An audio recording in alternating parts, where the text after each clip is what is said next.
Welcome to Salaam Nerds Podcast. We do reviews and recaps of your favorite TV shows, movies, and current events. Yo, it's the Salaam Nerds. My name is E10, aka Watch the E10. I'm here, my boy Jazz. We drop live episodes on YouTube on Sundays, Tuesdays, and Wednesdays at 10:30 p.m. Eastern.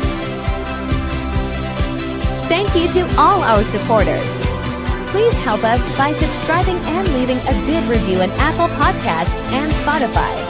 All episodes can also be found everywhere podcasts are found. Yo, Salaam Nerds. It's your boy Neebs, aka Watch with Neebs, and I'm here with my co-host Jazz, aka DJ Brightside. DJ Brightside, what? It's the first word that popped into my head. I mean, well, you're instead of Mr. appropriate. Brightside, you're DJ Brightside. Yo, can we like get like a soundboard with like random songs? We've never done that. We should buy that. We've been doing this for 3 years, and we've never done we never bought the board.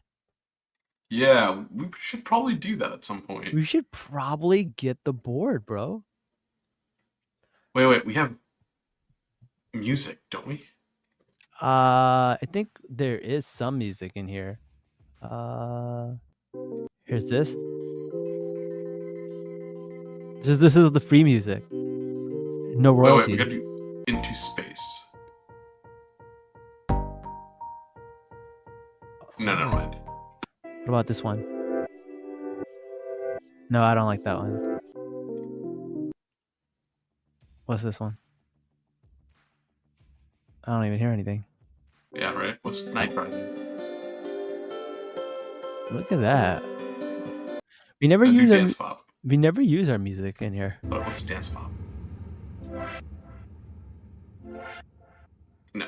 That's too music-y. What about rock? Yeah.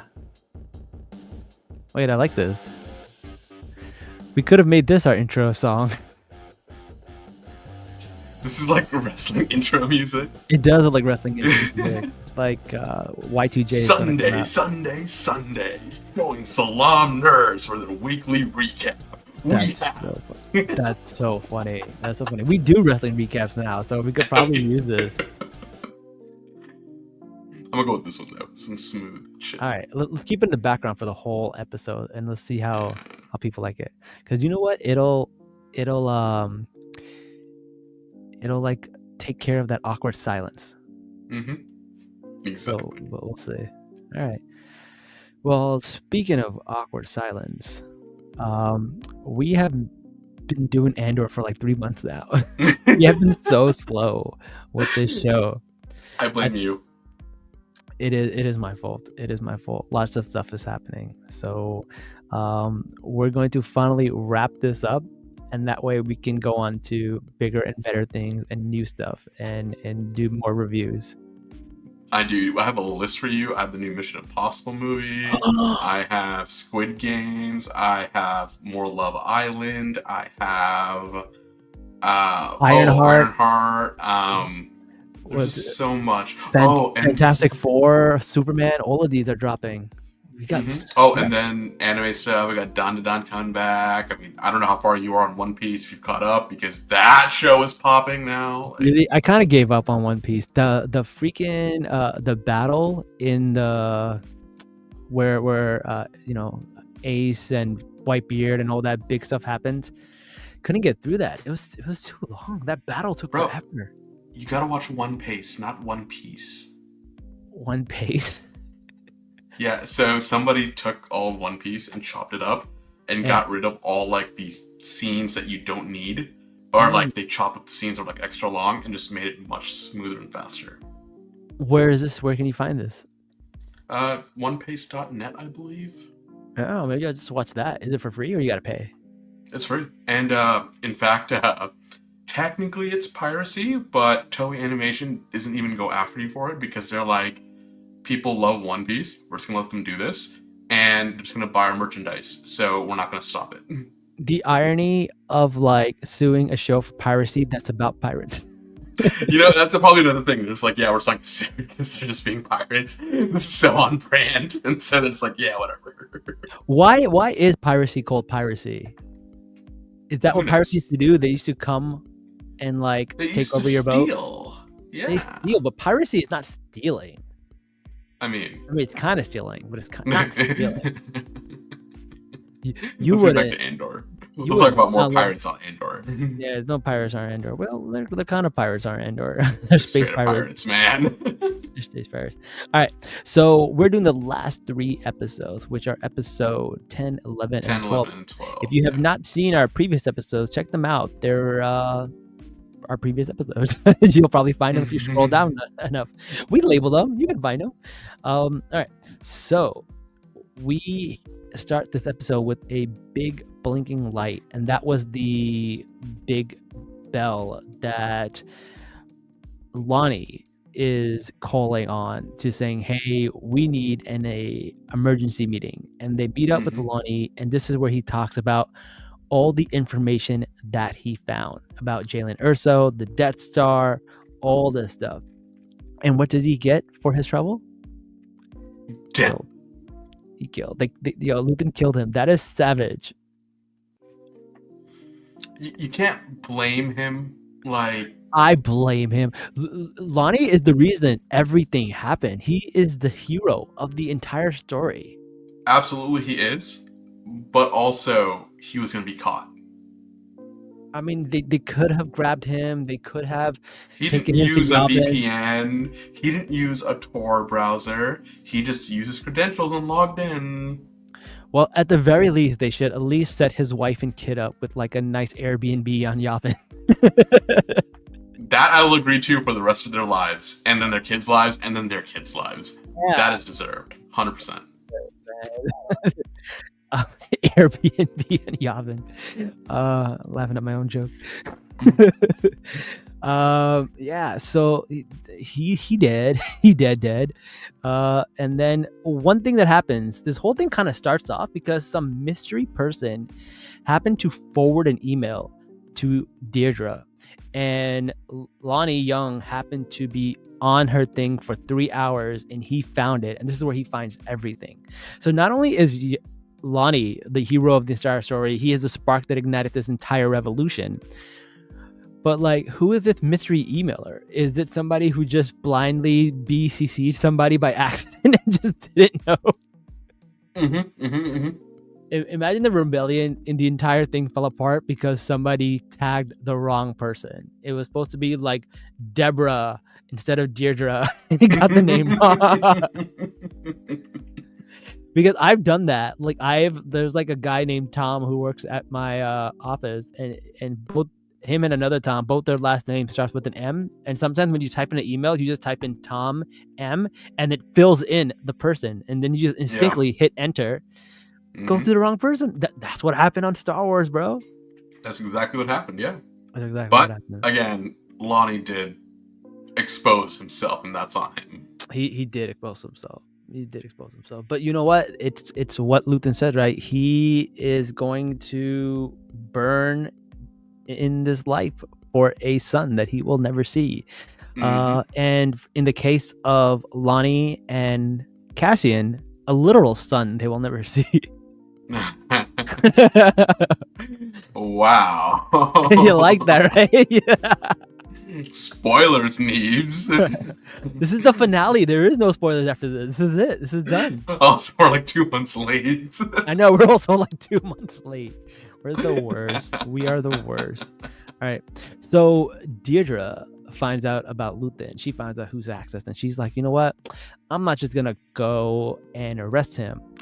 I'm gonna savor this. I'm gonna go in and strut a little bit. And what that did was give him enough time for, number one, the circuit board that he poured acid over to be, messed up. And two, homie got to do a little Japanese, like, and stab himself in the stomach. Okay. But this scene was just beautiful. Yeah. It I really mean, was. aside from the fact he's taking care of pouring acid over the things and hiding evidence or destroying evidence, Right, right. when Dedra walks in and she's like, "Is everything here, authentic?" And then Luthen was like, "All but 2 pieces here." And I was like, that is such a good line because he's talking about himself and Dedra in there. Yeah, that's so true. Oh, that was such a good line. And so then they have like little back and forth it's almost like a little dance they're doing. Yeah. Until it's like, all right, let's take the gloves off. Let's show our cards. I know it's you. And he's like, I know you know it's me. Yeah, yeah. Which is really cool, but like this is where you like she's like, I fucked up. Mhm. I fucked up because what happened was the whole thing was based on getting him, and the fact that he's like dead or dying ruins her entire thing. Like it shoots her credibility. Everything falls apart because of her. Yeah. And she was so close. She literally had him in his hands. And it makes her seem so sus when you add this together with the fact that they found out about her emails. Mm-hmm. She's like the Hillary Clinton of Star Wars. The emails, the emails. Except she was actually tried for her crimes. But okay, let's not talk about that. That's a deep cut. That's that's an old reference if you don't know what that's about.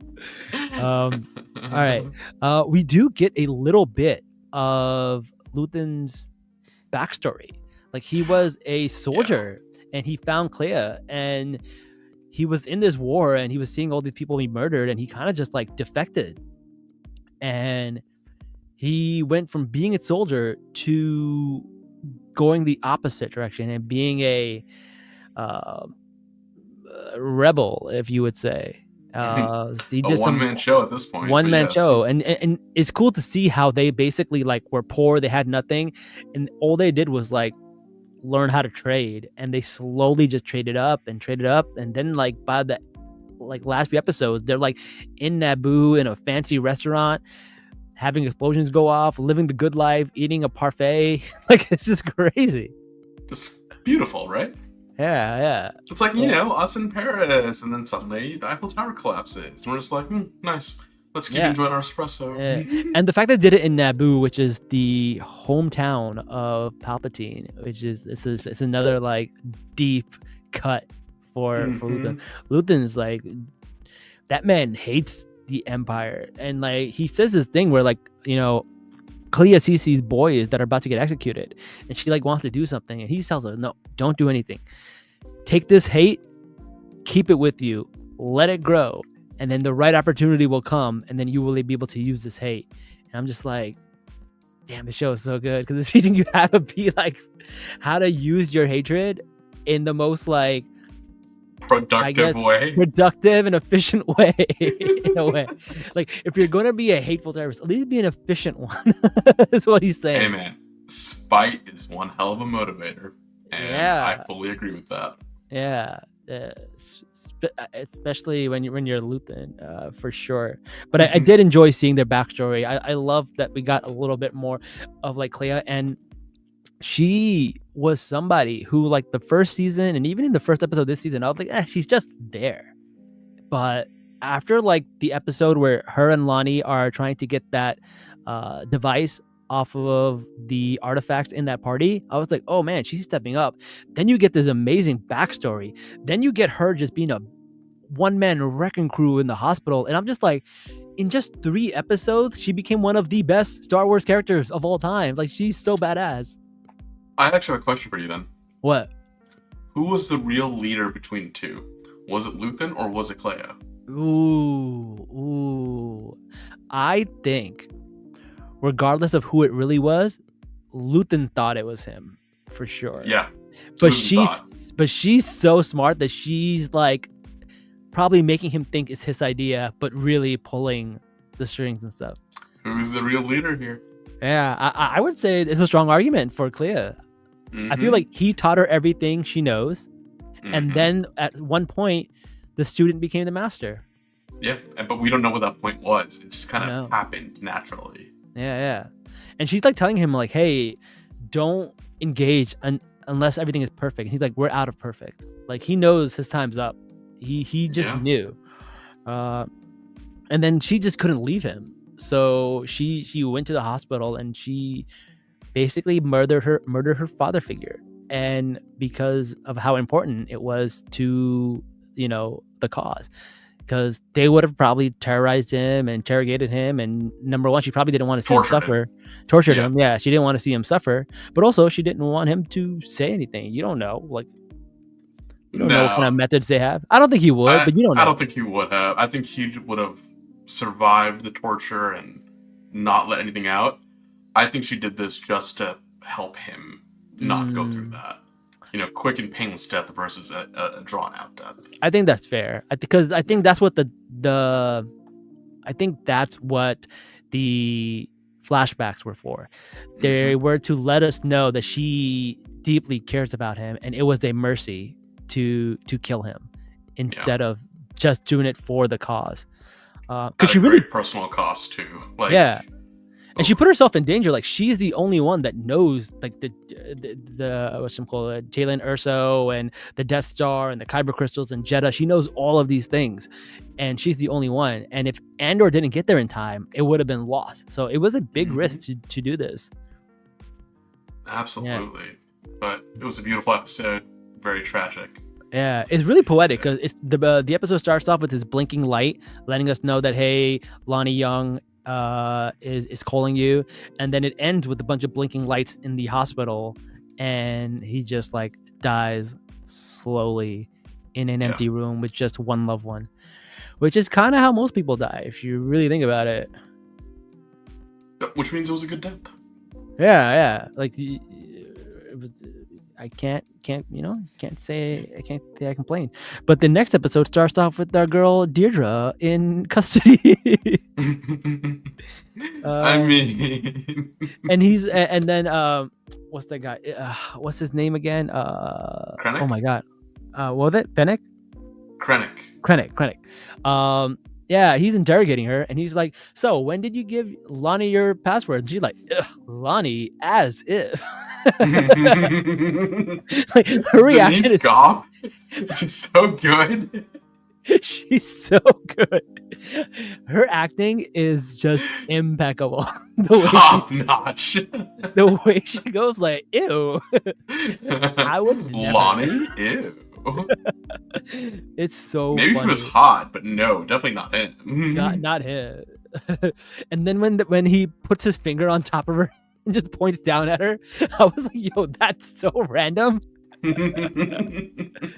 Oh my god, this is how you use that actor. I mean, I know he was also in Secret Wars, which is one of the worst things Marvel has ever made, Disney has ever made, but in Star Wars he really shines. So I'm pretty sure he ad-libbed that. Like, he was like, there's like, just be this, person. And he's like, I got you. And he just let it all out. Yeah, because that's how he got that. He chokes her at one point. Like, he really gets into it. Yeah. But the thing is, like, Deirdre would have had an out if she didn't read the files and tried to basically like sneakily learn all this stuff. Like if she reported that, hey, this got forwarded to me, that would have been one thing. But she's so obsessed with catching access that she was like, no, I'm going to use this to catch him. And then when she did, it would have been fine. But she also wasted that opportunity by letting him kill himself or stab himself. So it almost looked like she is a saboteur in a way, even though she was probably the most loyal person to the Empire. I know in the last podcast we talked about how if Dedra was like raised by anybody else, she wouldn't be this person and she'd be on the rebellion side. Yeah. It's so funny because she was so pivotal to the rebellion without even knowing it. She really was. She's the MVP of the rebellion. Right. And she did it by accident. She did it by accident, which is really, really funny. But it also is a good, like, I would say, depiction of how fascism works. Because you could be the most pro-loyal person who's supporting the government, and the government will still run over you. They don't give a shit about you. She did everything right. She did everything to catch the person. She did nothing but what was good for the Empire, and the Empire threw her away like garbage. And that's how we all are to the fascists. We are all disposable. Sounds familiar. It does sound familiar. You remember that one video with the one lady that was like Latinos for Trump, and she loves Donald Trump, and then after Trump got elected, she got deported. Oh my god, I didn't see that. That's insane. That's insane. Yeah, that's exactly it though. Like, she did everything for Trump, and then Trump deported her anyways. Yeah, so many people are like, hey, this wasn't supposed to affect us, but it is. When Doge came in and chopped up all those jobs, people were like, we didn't vote for you to do this and have us lose our jobs. Like, yeah, bro. We thought we were gonna get rid of the inefficiencies. Yeah, I'm not the inefficiency. Yeah, bro. Government doesn't care. Don't give a fuck. All right. But yeah. And now they have put an APB on Clea. Instead of saying she is a rebel, or someone who did blew up this hospital, they're like, oh no, we're just gonna say she had the disease, which is smart because they don't want to inspire more people and stuff like that, and they don't want to cause pain, but they do want to catch her. And they mentioned so much that like the rebellion is like a disease. It's like spreading and it's contagious, which is not too far off from the metaphor that what was that guy's name, Fennec, talked about, where he said that fascism and authoritarianism is brittle. It leaks, it breaks, right? And then the rebellion seeps in and it seeps through like a disease. So I think that's really interesting. But they have this amazing scene in the apartment when they go to get Clea, and all these like troops, stormtroopers are coming in to this apartment, and it's like, oh crap, they need to hurry up and leave or else they're gonna get them. And then they actually get trapped in the hotel, and then K2SO comes through and he just walks through and they're like, hey, are you with us? He goes, no, and slaps bitch slaps this guy. And then he comes into that hallway, and oh man, something about hallway scenes, they're always so good. They're so good, yeah. The fact that K2SO like has no weapons and he's just beating up people, and he's using like, the funniest thing to me is that K2SO, these blasts do not affect him, but he still chose to grab a human and use him as a shield. So all of the blast hits were hitting this one guy, even though those blasts were not even affecting him. He did it out of spite. He did it for the lulz. There was no reason for him to have a shield. Yep. A literal human shield. We love K2SO. He had a literal human shield for funsies. Oh man. But yeah, he does come and they save them, and then we go back and we see Yavin, and now we see the politics working, right? So like Clea goes back and she's like, Andor is like, hey, this is what happens, we got this intel. And the thing is, Yavin does not believe like Luthen. They think like he's like never been reliable. They think he's already been dead. There's one scene where they ask Andor, like, when was the last time you saw him? And he was like, a year ago. And he was like, see? He goes, yeah, when I saved Mon Mothma from your guys. Which I was like, okay, Andor, I see you. Let's not forget that he was always there when we needed him the most. But this is the interesting part, right? Because you see, I just noticed the background music is still on. It's like smooth jazz. There's a reason I picked it. So you see all of this like infighting inside the rebels, where they're like they're fighting with Saw Gerrera, who's like, hey, listen, this guy is a little out of control. he's a little out there at the moment. Mm-hmm. And they're like, we know you're on Jeddah. He's like, no, I'm not. You can't prove that. And they're like, yeah, we know where you are. He's like, I could be anywhere. He's like playing like he's not there, which I think is really funny. But you see Saul in his like full getup. Now he's like in his full like Rogue One outfit, breathing mask and everything, which is cool because now we know why he has a breathing mask, because homie is addicted to like Ride On or whatever that thing is called. Straight up drugs. Yeah, bro. Bro's Homie's huffing. He's space vaping the whole time. Space vaping? Yeah. Like we thought he was on oxygen, but no, bro's just space vaping the whole time. Space vaping the whole time. Yep. The whole time. Yeah, but there's a lot of infighting. They don't really believe him, which is why I think this show works so well with Rogue One, because then you're like, in Rogue One, someone else gives him the information about Jalen Erso and the Death Star and all that stuff, right? So you're like, oh, if somebody else gave him that information, some random person gave him that information, what is the point of all of this? But the reason for all of that is because Yavin the people there did not believe him. It's like one source wasn't enough.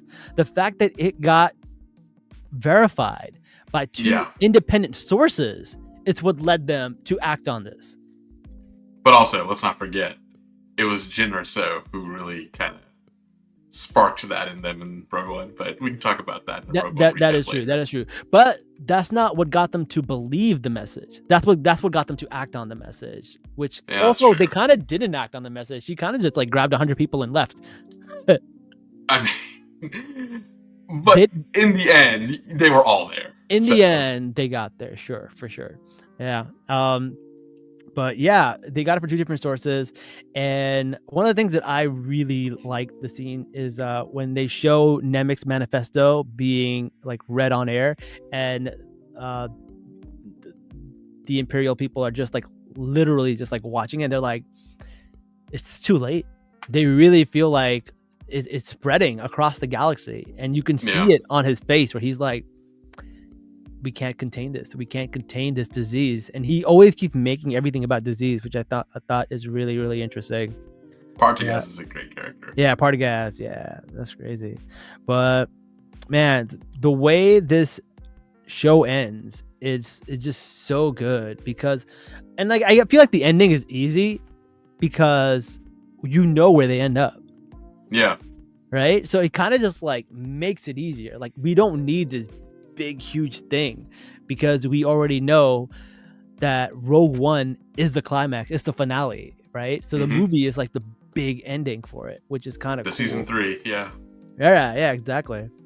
But we end off the show with Cassian going to Kafrene, and that's where he meets that guy who gives him more intel. But one thing that I found was really funny was Mon Mothma and the other guy, her husband and Rooney, they had a wife swap incident. Did you see that? I saw that, yeah. That was crazy. Like, and like she's a little bit of a drunk, so I get it. But like, yeah, he's just in the car and you see them together. And I think what they did was they basically gave up their spouses and said their spouses were in on it together, and they did it behind their backs. Because I hate the scene. Because the guy was bankrolling the rebellion, and then Cinta took him out and killed him, and we never saw him again. And then Perrin was basically probably found a way to, he's very smoozy, he's very like, charismatic, he probably got a way to get out of it, blamed his wife. But they said, and I don't know if this is canon now or not, but the director said there was a whole scene, it was written, it was everything, where he had a scene with Mon Mothma where he confronts her and tells her he knew about it the whole time.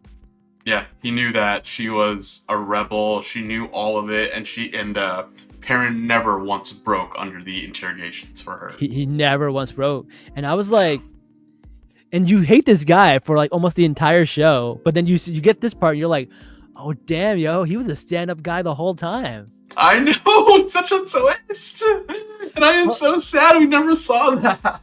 That really bothers me. Like, I think that would have been so great. I wish this was a 13 episode season. That I would love to explore that one little detail. Oh, that would have been so good. I think they goofed on not adding that. Yeah, fully agree. I wish that was in here. It would have made his character so much more dynamic and just so much better. Yeah. Because, like, you really don't have any reason to like him for the whole thing. And then even, like, Davos Goldon, who's the other guy, Rooney's husband, you learn that Mon Mothma and him had a relationship in the past. They were former, like, lovers or whatever, right? Yeah. Which made it easy for them to be, like, concoct a story together. But the fact that he was actually on her side the whole time is crazy to me. Yeah. Just wild. Yeah. And even Perrin, like, in that scene in that car, like, that woman's just, like, on his shoulder, and he's just, like, just dead in the eyes. Like, yeah. He knows what he has to do regardless, and he's just, yeah. That's crazy. Bro, he kept it going, like, without drawing attention, and all because of his wife. Like, it's so layered. And the thing is, like, who knows how many times he must have, like, saved her or like covered for her and stuff like that. Like, we don't know. If he knew the whole time, he must have, like, done so many things to help her. Mm-hmm. That was good. I feel like they should have left that in there. I'm a little sour about that. Yeah, I am too. But then after that, podcast does the thing. yeah. But one of the most satisfying things is when you find out that Deirdre is on Narkina 5, which is like, damn, like she's in jail, all that, and she just ends up in jail. Just like Cassian was in season 1. Just like Cassian, just like most people who are just the victims of fascism. They just end up in jail, which is like the industrial prison complex, so that they can keep a form of slavery alive to build their Death Star.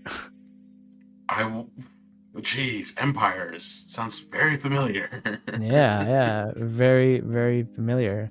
But we also learned that Bix has a happy life with her son on a farm, so that's really nice to see. Unfortunately, homie will never know his dad, but his dad was a G. He basically took one for the team, so to say. One thing that, like, I feel like is, I think we might have mentioned it in the last episode, is that the guy who died in the first episode, I believe Brazo, if he never lunged at that farmer and blamed him for, like, turning him in, Bix would have never had a place to go. Yeah. So that one thing, like, affected so many things, right? And, like, I think that's what I love about the show, is that there's no one hero. Everyone played a part. No matter how small it was, everyone played a part. Even my favorite character in this whole thing, B2 Emo. Yeah, B2 Emo. Even Andor's mom, when she has that speech in season 1. Yeah. Whatchamacallit, Namek, when he writes the manifesto, like, it's like, and I think that's what makes this show so good, because, like, when you talk about, like, an empire and combating fascism, it almost feels too big to do anything good. It feels like you're just one tiny person. What I do doesn't make a difference. It's so minuscule in, like, this big, like, clockwork of, like, cogs and machines and stuff like that. And this show kind of just, like, illustrates that every person played a part. We needed every single person to do something in order for all of this to happen. And it does actually make you feel important. Like, going out and canvassing, or going out and making these phone calls and doing these things, like, it feels like it's like nothing. It's not nothing is Oh happening, God, but you I never absolutely know. hate canvassing and calling random people. Yeah. Oh, it's so draining. It is so draining, right? But but We it do it does. though. Yeah, it does show you that like every little bit helps, and every single person does make a difference. And I think that's Yeah. the biggest takeaway from this show. It's like, yeah, it's not like Star Wars. Like, basically, the movie Star Wars is basically like Luke Skywalker comes in and saves the day, basically, right? Yeah, he's a chosen one. He's predestined for it. Right. But this show, its theme is the opposite. It's a choice. It's a choice you make, and every little choice. Like if we were to take out any of these characters, even the smallest characters, right? Yeah. The whole thing would collapse. The whole thing. Yeah. It's crazy. It's crazy, right? Like, and like, you could even make an argument that, like, you know, Mon Mothma wants to see a better world for her kids. Like, even having a kid can make you want to change your ways and be different. I know a lot of people who change their mind about a lot of certain issues when they find out their family member is affected by a certain issue. So it's really interesting. Like, every little bit does help. It does make a difference, in my opinion. Yeah. And I think that's the biggest takeaway from the show, and that's my favorite thing about it. Yeah. That's really it. And it was such a good show. Honestly, one of the best shows of all time on TV. Yeah. And like, you know, in Rogue One, the last thing that Princess Leia says is hope. And the first Star Wars movie is called A New Hope. Yeah. But if there's any show that's the epitome of hope, it's this one. Because you see it in action. And I think that's really cool. Yeah. Don't give up, y'all. Don't give up hope, guys. And if In you fact, hope... I would even argue one other thing with this. There are a lot of characters in here that weren't directly tied to the rebellion, like a lot of the farmers, for example. Yeah. But even them doing their part, right? Yeah. Just working and surviving, Yeah. right? Sheltering undocumented people. Right, just something small that you can do, right? Yeah. Whether it's, you know, sheltering somebody, giving somebody food, right? Even if you feel like you're not doing enough, you can do the smallest of things and do something with it. Yeah. And yes, you may not be the biggest player in the revolution, but that's okay. We still need everybody. Yeah, we still need everybody. I definitely agree. I gotta say, I know we said this in the first 2 episodes that we did, but this is peak Star Wars. Peak Star Wars. Peak Star Wars. Hands down, peak Star Wars. I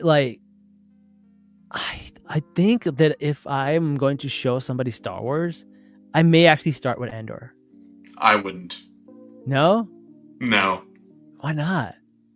I want them to go through the good, the bad, the ugly, and then give them Andor. Just so they experience what I experienced of like, this is amazing.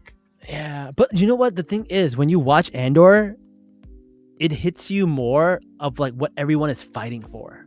Because you see how ugly fascism is, and you see how they treat the everyday person. Whereas like when you watch just the movies, you're kind of just like, oh, they blew up the planet. But like here, you actually see like the grip the Empire has on the galaxy. And that's exactly why I don't think you should watch Andor first. It's more impactful when you watch the other things and come back to this, and then you think about all the things that happened in the previous movies, and you're just like, oh, all of that. Every little bit of nuance that they had in the other movies, right, led to this. And then when this happens, you feel it even more. I would say you would at least watch Andor before Rogue One. I feel like you should watch that in a row. I would agree with that, actually. I think that would, because that's how I watched it. Because even though I already seen Andor, as soon as I finished Andor, I watched Rogue One. And everybody did, dude. Yeah, everybody did, sure. But like, it elevates that movie so much. It makes Rogue One so much better. And that is the true testament of a prequel. If a prequel can make like the movie that came before it better, that's a successful prequel. 100%. Yeah. Yeah.